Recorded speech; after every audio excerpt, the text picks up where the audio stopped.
I'm speaking largely from my position as Principal Investigator of Project Vision, which is an international research collective that was set up between the Media Lab MIT and Srishti in the year 2000. So it's a long time, but this is the work that has been done by my research group here in Bangalore. But as I start to think about what the opening remarks should be, and as I was thinking about the mission or aim of this collective and the conversations you're going to have here over the next 2 days, the idea of India, peace works, I was thinking that we are at a position in time where perhaps the words that Charles Dickens penned in the opening lines of The Tale of Two Cities was most important and most relevant. You know, he said it was the best of times and it was the worst of times, the age of wisdom and the age of foolishness, and he goes on. But as he juxtaposes these contrasting worlds, what was actually happening in Europe at that time is important to understand. That Dickens was writing in a time when his books like David Copperfield and Oliver Twist was reflecting the beginnings of an industrial world that was not perhaps rooted in equity. And he was pulling out the poisons from underneath for us to read. And at the same time, across where The Tale of Two Cities is located, France was rebelling. And democracy, with its ideals of liberty, equality, and fraternity, was born in Europe out of that bloodbath. I feel it's extremely important to think of that today, because I think that we also live in times of opposition, where many of these values that we espouse are at a point of disjuncture. They're breaking down. And we can all sit and talk about what we can do in classrooms, but actually the change that we have to facilitate through education and through active participation is the change that he was talking about. On one side, the Oliver Twists and the David Copperfields, and on the other side, the battle of the everyday person for equality, liberty, and fraternity. We are in almost that time again. So in talking to you about everything as a history, I'm going to go back a little bit to 1959 to present my hypothesis. And this is not the Project Vision hypothesis, but it's something I thought about for speaking to you today. In 1959, Lord Snow wrote about his famous book, The Two Cultures. It was the Reed Lecture, and it is one of the most controversial lectures of all times. Everybody who was there had an opinion about it. And what was he actually trying to say? I don't know whether I agree with everything he said, but I've pinned one or two items for us to think about. He was actually looking at the world of education in England in 1959 and Europe. He exposed in this book the twin ideals of elitism and humanism in the Western academic world, and I'll elaborate on that. What he was saying was that to be educated in 1959 meant that you had a great understanding of the classics, which could be Greek or Roman, a great understanding of the humanities, of history and culture, and this, he felt, was not always in sync with what he saw happening outside the Western European world. And his questions really in the book are, so what does this kind of education have to do with poverty, have to do with development? Do the classics and the humanities in their very pure European sense, really, are they going to play a pivotal role in the making of the next generation and of giving them a better life, quality of life? And at that time, as you know, the world was divided very much into the affluent in the northern and western hemispheres and the not so affluent in the southern and eastern hemispheres. And you could say perhaps that even though we may argue about the rise of China and the rise of the BRIC countries and so on, we really are still looking at this point from 1959, where we still have this difference, and where many of our ideals on how we look at education are still rooted in elitist and Western-oriented models from the Northern Hemisphere. So I'm not going into the many controversies that Lord Snow brought out. He was actually, I think, almost damned out of the social intellectual groups in the UK at that time. And sometimes you could argue that he didn't actually pay a lot of attention to facts. But I still feel he made a very important point, which says that we have to ask at forums like this whether classical elitist models that have come from the Western civilization really play a pivotal role in the development of a nation such as India. And that's my first step to building the hypothesis. The next slide takes me to a contemporary friend, thinker, scientist, astrophysicist, Roger Molina. Roger is a good friend. He's the son of Frank Molina, who founded NASA. He's an astrophysicist par excellence. And he says that there are no twin cultures anymore. And he talks in his essays on time shift, which I'm not going into now, really looking at 5 cultures, right? And he says the disruptor in this culture is technology. And that technology is really something that has disrupted the cultures, because what Snow saw was literary intellectuals versus physical scientists, the Industrial Revolution and the Scientific Revolution, and the ideas of progress, equity, and development. Where Roger said is the arts are not necessarily not part of technology. We today have worldviews and mindsets and contexts that must be cutting. And what he looked at was the soft sciences and the hard humanities. And he brings in the language of how art and science actually merge together. So, my work is rooted in consciousness. So I'm going to draw on Snow and Molina, but largely on Molina's work on intimate science and the hard humanities. But I've also done a lot of work on consciousness. And I think today it's a really of primary importance to understand that the mind and body are integrated. And if one is having physical experiences, be they of gender, or be they of ethnicity, be they of poverty, or be they of violence, right? The kind of psychologies that are there, which are coming from studies of children in places like Jammu and Kashmir and other conflict-ridden parts of our world, our nation, our idea of India, is showing that this is having such a deep impact on their consciousness, on what they have learned through experiences, that there is cause for concern. Because the mind and body are united, holistic, experience becomes a pivot of learning.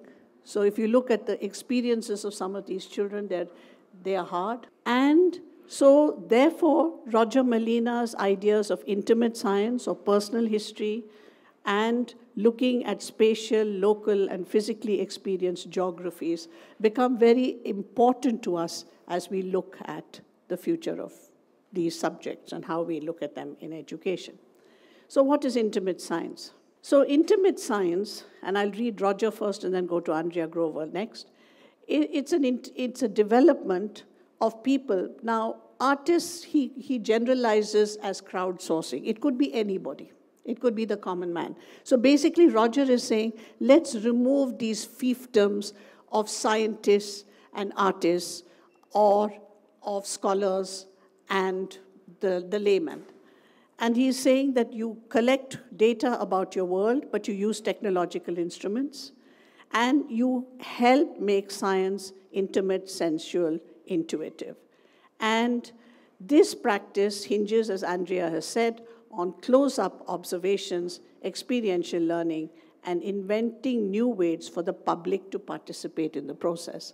So the world of intimate science really now says everybody can do science. Everybody can do microscience. We don't have to have these huge laboratories at huge expense with people there. I'm coming to the notion of history, so I don't really see a difference there. And then we go on to the hard humanities. And this is the point for the conference today. What do we mean by the word hard humanities? Today there's become a new role for people in the humanities, because the social sciences suddenly are becoming prescriptive. People are asking anthropologists to come to industrial innovation workshops. People are asking historians to give explanations in a prescriptive way about how societies can transform themselves. And so when, again, creative professionals such as the ones I work with these scholars in intimate and microscience, just as in the Renaissance, we can actually look at societies that we want to transform and build. So the notion of intimate science, which is not science up in an attic or in a huge lab, the notion that humanities can give explanations, provide stories, is not just the gathering and retelling of facts, but actually has a role to play in constructing society, is the interesting juxtaposition that I want to present to you today. My goal in the work that I have always done is to look for, as an educator, to look for cultural, social, and ecological transformation. Whether it's at the level of informal learning with communities, whether it's at the level of schools, oral histories and intimate science, of course, is important, as are oral histories, storytelling, archiving and databases, and the digital humanities. And together, intimate science and the hard humanities together make new spaces for creating understanding that has the hope of a more sustainably developed world, not two cultures, but perhaps fractals of ideas in many dimensions. That is basically my hypothesis, right? It's just a hope. What I'm going to present next are about 4 vignettes, which are largely in the form of videos that I will annotate for you, because they're case studies of real work that explains what intimate science looks like, that looks at hard humanities integrated with intimate science, that they are not different. They're all in educational scenarios which make sense for you. And so it really explains how we can build the idea of creating hope for communities through making the history something that's important to them and to their communities. The first one is the work of a student of Srishti called Alisha Panchwani. It's called Sensors and Vulnerabilities. Her work was in the slums of Baipanahalli, which is now a metro station, but there was a huge, and there is still a very large urban poor community there. And she was working at an informal learning center there, working with the students who really don't go to school. They are 7th, 8th, 9th, 10th graders or older, and trying to give them both an understanding of science, which is the electromagnetic spectrum, but in reality, finding out how electromagnetic radiation is affecting, through the cell phone towers, the health of these communities, and how a collective action was then taken by the communities afterwards to appeal to the cell phone companies not to locate cell phone towers with poor. You know, this is the point. The poor take 1,500 rupees a month to put a cell phone tower on top of their house or their neighborhood. We don't, because we know it causes cancer. Here in this explanation is intimate science, because there is no scientist teaching them. The kids are exploring it for themselves. There is community work, there's oral history, there's lived experiences, there's presenting back to the communities, and there's agency and action. This was a GIS-based mapping that they did of the entire very large Baipanhalli urban poor community, and they have shown the location of the cell phone towers, and they have done a simulation of how the radioactive waves were spreading. This is the community, and this is where the towers are put. They are recording through their videos the interviews that they have gone home to home trying to find out and talk to people. These are the real towers. They then looking at their photographs, trying to understand what those towers actually mean in terms of science. They're unpacking the cell phone.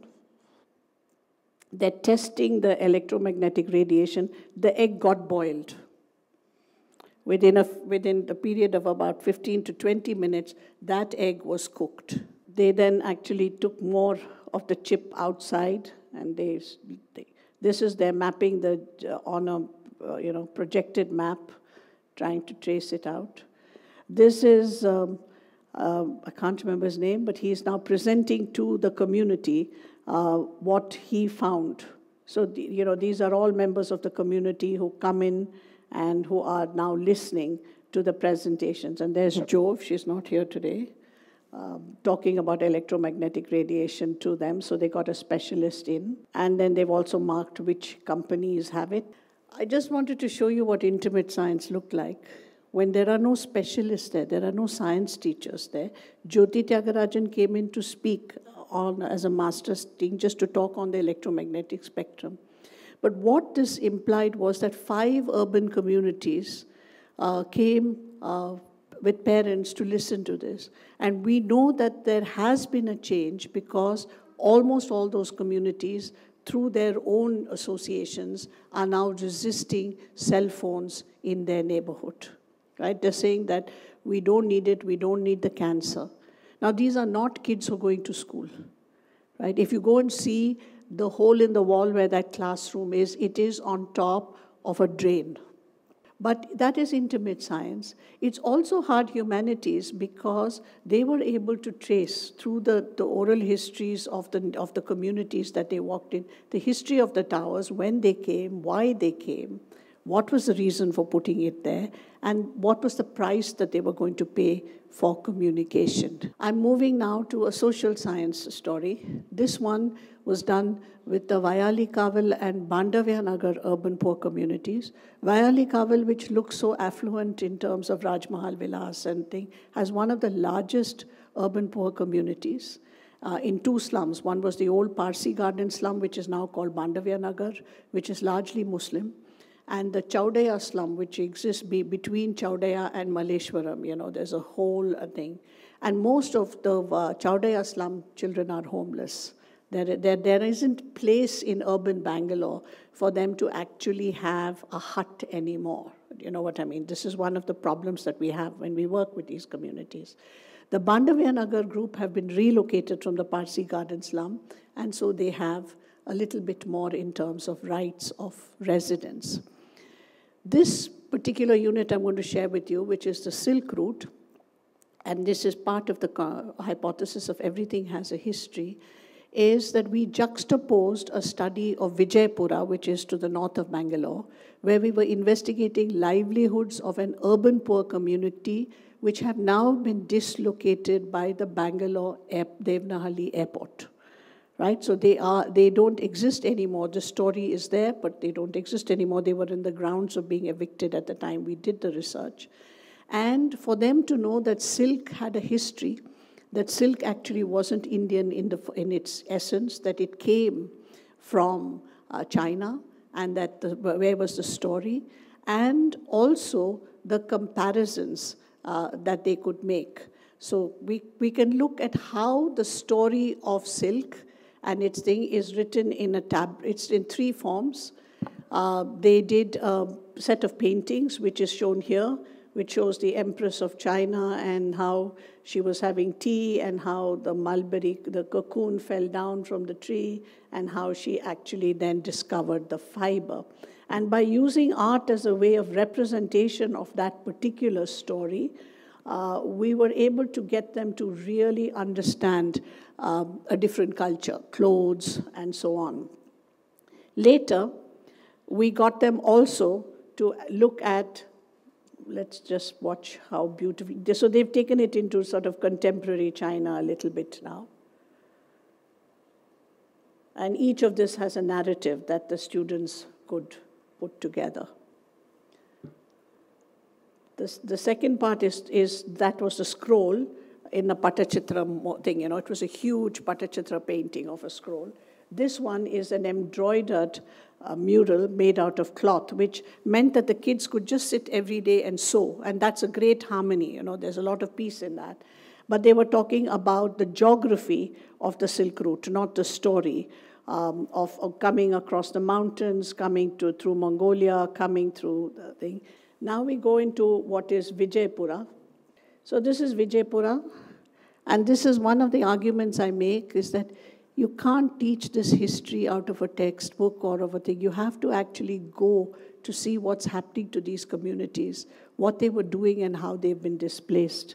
So these are one or two of our students talking to a person who breeds the cocoons. The kids are examining them. They then really saw firsthand how the Vijaypura community actually worked and what their sources of livelihood and income were, and they made notes about it. They took a lot of oral history interviews, which they recorded. They learned firsthand from actual women who were working with the cocoons. Now here's where the hard humanities comes in. The hard humanities is data that doesn't stop with that experience. How did they represent this information about the changes in Vijaypura? How did the people, what were their sources of livelihood? What were the changes in the city? What were the mobility mapping that they did? How far did they have to go for things? And so all the data that they collected through all those interviews was summarized pictorially to show through visual means an analysis of that village. And there was a lot of discussion about Vijaypura after they came back. They really said that they were displaced themselves, right? They said, we are displaced children, we don't have homes, but those people had homes and now they have been evicted.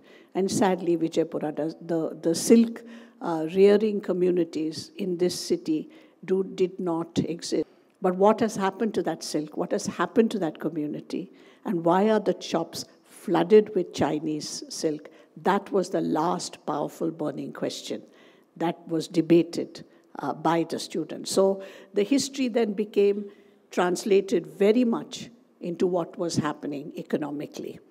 And of course, we can't provide them with any answers, but we can provide them with that lived experience of developing, not just having an understanding, but the process of getting that understanding.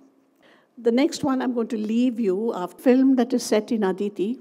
It is a 6th grade class in Aditi, where my research group were actually working on intimate science. Seeing is believing is Galileo. So when I say everything has a history, scientific thought has a history as well. The very fact that we are heliocentric and not geocentric, right? That we go around the sun was Galileo's first argument, and the Pope, as you know, then disbarred him from the church because they said that was not right, because the church didn't agree with that view. So when we bring the historical genesis of scientific ideas and ask them to be Galileo, some of this is very funny. It's a film put together by the children. I always loved seeing it, and I thought you should see the 7 minutes unadulterated by any commentary or annotations from me. Intimate science, hard humanities. In Africa. Now the rescue team has to go to Africa and get her.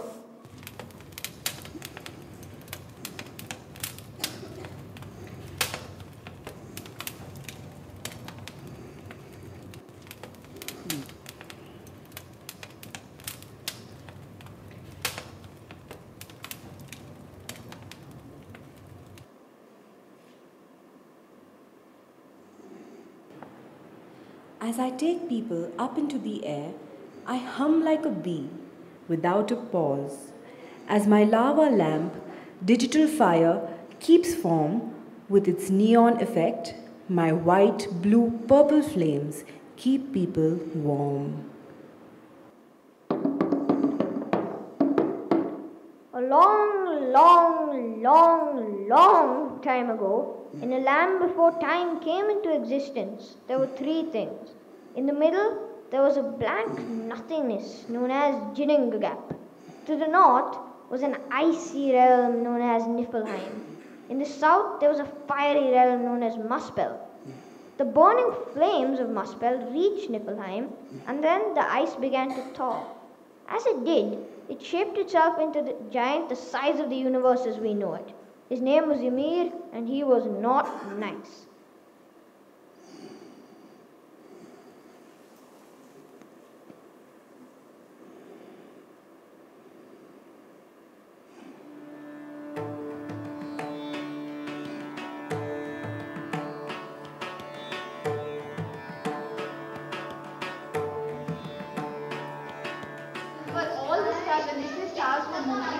Was like this star moving in one place.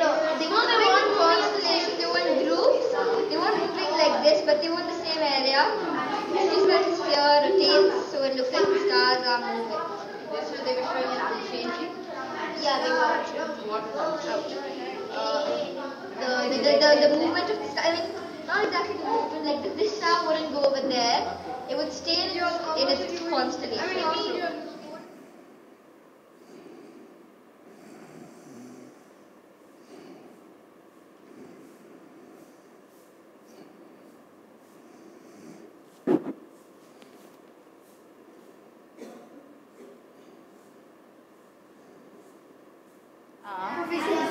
The sun rises over here, which is east, and it sets over here, which is the west. Okay. And then it disappears without you, which makes it night. Yeah. Okay. So therefore, it looks like that the sun is rotating, but it's actually the Earth's axis. You see the sun in the morning on your right, but you travel like this, and you come here, and where is the sun? There. So is it possible that it's you who moves around the sun and not possible? Yeah. So that's a hypothesis. So that in fact how Galileo demonstrated it to Andrea. Andrea, let us look at the sunspots now. But before you begin, I say to you, abandon all hope. Perhaps they are clouds, perhaps they are spots, but before we assume they are spots, let us assume they are fishes' tails instead.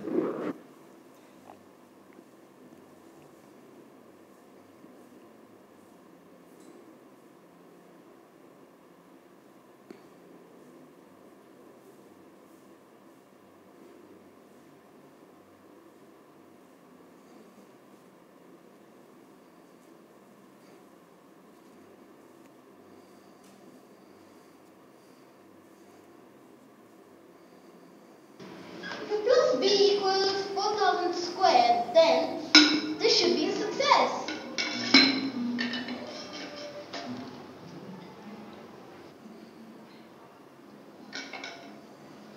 Yes, me, the great Galileo. Bhumi Mangalam, Udaka Mangalam, Agni Mangalam, Vayu Mangalam, Gagana Mangalam, Surya Mangalam, Chandra Mangalam, Jagat Mangalam, Jiva Mangalam, Deha Mangalam.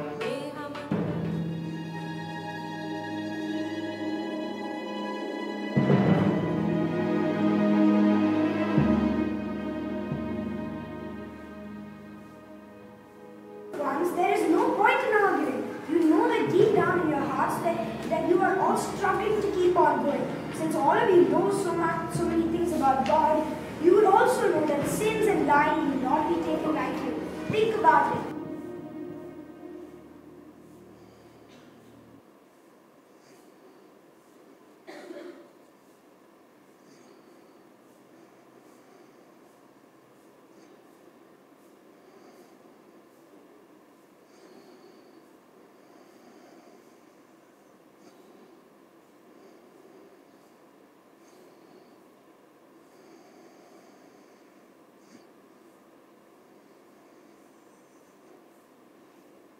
I just want to annotate what you've seen. The kids actually did make those telescopes. They did measure the sunspots. They did work out heliocentrism versus geocentrism with umbrellas. And that to me was intimate science of an understanding that all these principles that they know, but they also investigated heating and cooling, and they used creation myths, and they also made up their own myths. But what it really does is that sometimes when we look at the teaching of science, we forget that every principles there have a history too. And that there are many other examples about the history of the earth, about the genesis of living organisms, that provide us to make historical thinking part of other subjects like mathematics and science. Here, the students, who were about 30 of them in 6th grade, worked in 4 groups as researchers, experimenters, investigators, and storytellers. And then they all shared their information, and we finished the whole thing in a place of 3 weeks inside the school. So it's a lot of investigative work and a lot of hypothesis testing that actually happened. And so that's my story for Everything Has a History in Science. And the last one I'm going to show you is to do with gender, and to do with the very beautiful story that Ramanujam wrote on the flowering tree, which is the girl, her hopes, the tree, the boy, the prince, everything. But how do you bring the histories of everyday students into it? How do you disrupt it with technology, as Roger Malena said? How do we not just tell the story of the tree, but how do we tell the story of us and our histories and our experiences? Because in the kind of dialogues you're going to have over the next 2 days, I think these are very important. They're extremely important, not just to have a story, but to bring that consciousness, that lived experience into the classroom and to be able to share it. So here there were, again, groups that worked on technology, work groups that worked on shadow puppetry and music, groups that worked on acting, but largely they're journaling their own story. We are Gaya's friends. I'm the optimistic friend Sneha. And I'm the pessimistic friend Pranaya. When we do our Dear Diary scenes, they really show examples about what happens in our real lives, like every day, like our fears and things that happen in our class. So that's what really connects to our lives. Dear Diary. So tomorrow is the day, new school and all. Everybody's delighted that I got the scholarship. They say it's a great school, but I really don't want to go. It's one of those schools. Will I look like a princess? Or will I look like a poor girl dressed as a princess? Oh God, I hope people don't laugh at me. Girls in expensive clothes and perfect hair. And me? I'm going to stand out like Bhel Puri in a French food festival, like a sumo wrestler in a beauty contest. I had to design Advit's puppet. So I sat down with Advit and asked him what he wanted, and he said that the king was a very demanding man. So I made the king kind of plump, and I made his arms to the side so that when he walks or when he's standing still, he look, kind of big and demanding. Our next task was to create a symbol for Advit. So I created out of a crown, but it's a hat. So I started off by putting single LEDs and connecting it to one lily pad. And then after that, it never worked because of a short circuit. So I attached a LED string, which works like this. No chance of being alone. I know what you boys are up to when you're alone. No, Papa, please. Sometimes. Shame on you teenagers. All our lives we do everything for you, and then you just want to be alone? Tell me what's wrong now. When we talk about how students related the story to their own lives and to lives that they have seen others do, was how to not let it remain at introspection, but to kind of turn it where that can be shared in a creative and a theatrical sense. So how do you keep the honesty of the introspection, but how do you then sort of transform it so that then it becomes accessible not just to you, but to a larger audience? And I think that's something we worked extensively on. So like all the dialogues that you see were largely generated by the kids, keeping in mind the sort of language they use. So we are saying we are talking about a folk tale, but we are seeing how can I relate to it? How can a contemporary audience relate to it? So we are not speaking the language of kings and queens. The story is about kings and queens, but we are sort of relating it to the kings and queens within us. How we behave like prince, and when we are like really say I want it, I want it, I want it. It's like we are how we take on these royal attitudes, how we put on airs.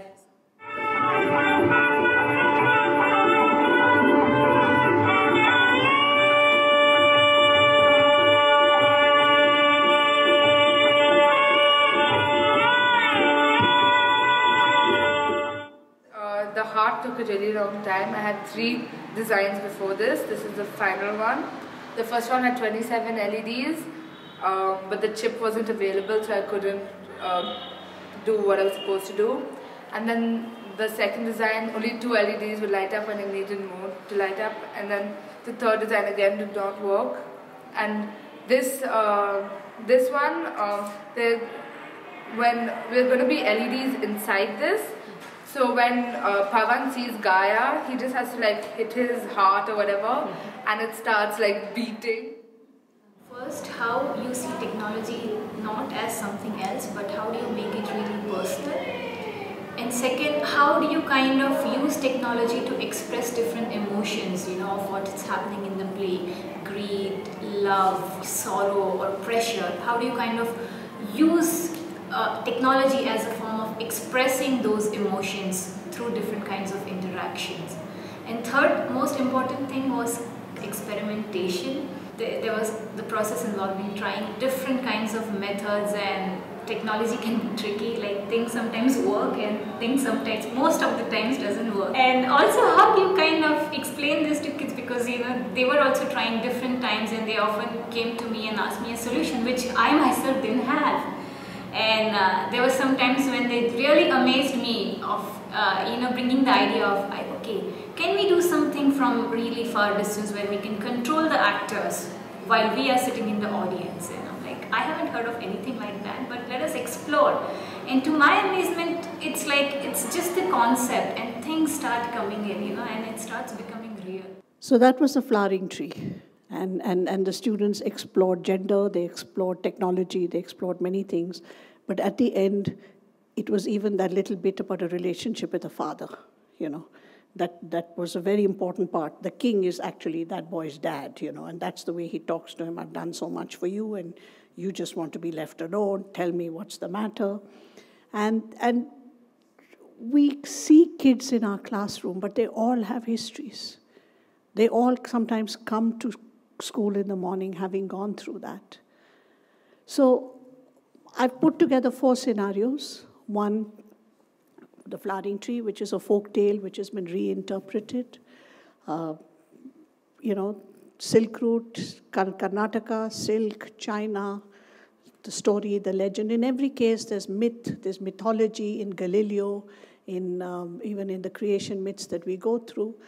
And to be able to see, for students to see that spectrum between the story, between the science that they can experiment with, between the humanities that they interpret, and between actions that they can take, this is what makes cultural, social, and ecological transformation happen. So in closing, we have a curriculum framework at Project Vision, which is that everything has a history, and then we work at the curriculum through projects, problems, principles, and processes.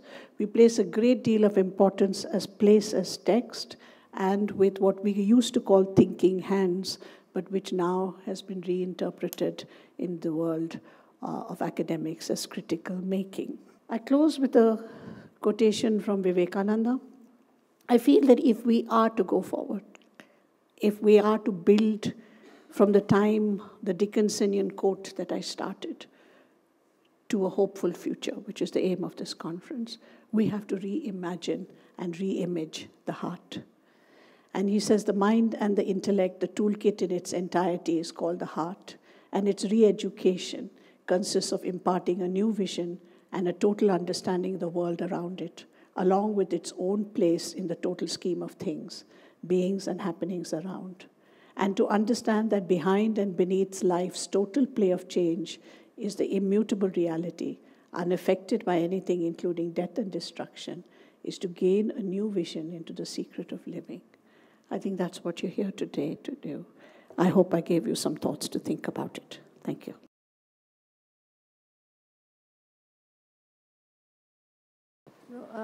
I want to know if children of all abilities can actually understand and imbibe this kind of learning. It's possible with all of things, and the research has shown, as has been published elsewhere, that the kids leapfrog. And that's the slide I didn't show. I deleted it at the end from the presentation, is that this kind of method allows for three things. One is personalization. The second is personalization to the individual and the context, which is what you saw in the flowering tree, for example. Localization. So it's pertinent to local context. And the third is there are some issues which are global. I mean, the silk story, for example, is the economics coming in. It's globalization. So this tripleization being dealt with through a curriculum model and a curriculum framework that allows for the juxtaposition of these values and ideals, but always working for transformation. And I want to give you one more thought in this, is that Roger always says when we talk, he says, Geetha, climate change is not going to be solved by geologists and climate change scientists. It was caused by economists and industrialists. It's not, it might be caused by an author writing a story or a poem or a song or an artist. So just like you have a landscape artist, you might have a climate change artist. So we're crossing these borders of art science. So I didn't want to show in a keynote history in a box. I unpacked history across many different dimensions. Yeah. So, like, I'm just talking about, this question led to another, that does this lead to any particular curriculum which exists? And also, does this burden teachers who need to do a little more than what is in the curriculum framework of the board that they are following? See, this is the tail that wags the dog. Right? Just as our current financial systems are causing such a tremendous burden on the economy, and that this kind of trade and investment that we see is destroying the financial sector as we know it. For all education, the examination is the tail that wags the dog. But having said that, yes, there is a curriculum. The curriculum was published by my group called Entering the Center. Yeah, and it is part of a curriculum for 6th, 7th, and 8th grade. We have an earlier version of it for elementary school. And I have the data now from high school and +2. A parent who was part of it came to see me the other day. Her son is currently applying to colleges abroad. And he's saying the portfolio is made up of almost 80% of the material that he worked on in the middle school program. How many people really understand that? I think that, I feel we have to work collectively to bring that understanding. Parents today are afraid. And, you know, one of the things that was always, people criticized me, and that's why I went back to do it in Aditi for 3 years. The criticism was, oh, Geetha, it's okay, you experiment with the poor. It's okay. What are you going to do when it comes to people who are paying fees in the school? I said, all right, I'll go and show you. Right? So I think that we have to be unafraid in our schools to put in small changes. We can't make large changes. But we also know that emergence then happens in unexpected ways. Right? It's not just this world that we have to change. I mean, I've got my colleagues here, Srijan and others. We're trying to change the whole notion of what a doctoral program should be. Yeah, right. Yeah, so there is this whole movement which has started now, which is called Occupy Academia. And why should the northern and western standards of paper submissions and others be? But it's stopping a lot of very original thesis work from being published in this country about work that's happening here. So at every level, we have to contest. But those are battles of people like me. Everybody doesn't have to take on the world, right? But everybody can do something small in their classroom to make the lived experience real and make consciousness happen. I wanted to show a film today, which is a film from Gujarat 2002. It was too painful to show. Right? But that's the lived experience of that young boy.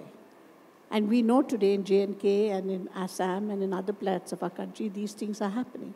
So we need to say that history has to bring the lived experience in a very measured. The reason I showed videos is how it's not in your face, how there's no polemics, how there's nothing being dictated to, no solutions being given. It's just intimate science, hard humanities. Actually, I don't have a question, but a very interesting hypothesis of intimate science and hard humanities. And then when you were I'm just kind of thinking, and I just wanted to share this, so I come from a street theatre background, and we have been working on street theatre for a very, very long time now. So last year we decided to make a play on climate change. And this was the first time when we actually thought of making a play which is, we make plays on workers' rights and gender issues and communalism and all those things. And I was just listening to you, ma'am, and it was actually one of the hardest theme that we had ever chosen, because how to connect the issue of climate change with an ordinary worker's life. Can we say that factories should be shut down, but then what happens to their livelihood? So we called somebody to talk to us about climate change from People Science Movement, from Delhi Science Forum. He spoke to us, and our question remained to him that how do we kind of bring in the issue of climate change, which is to do with science and then how to put together it into a kind of a play that that Jannaट्य Manch does. So it was kind of really, but I think this is a good entry point to think about these ideas in a very different way. Thank you very much.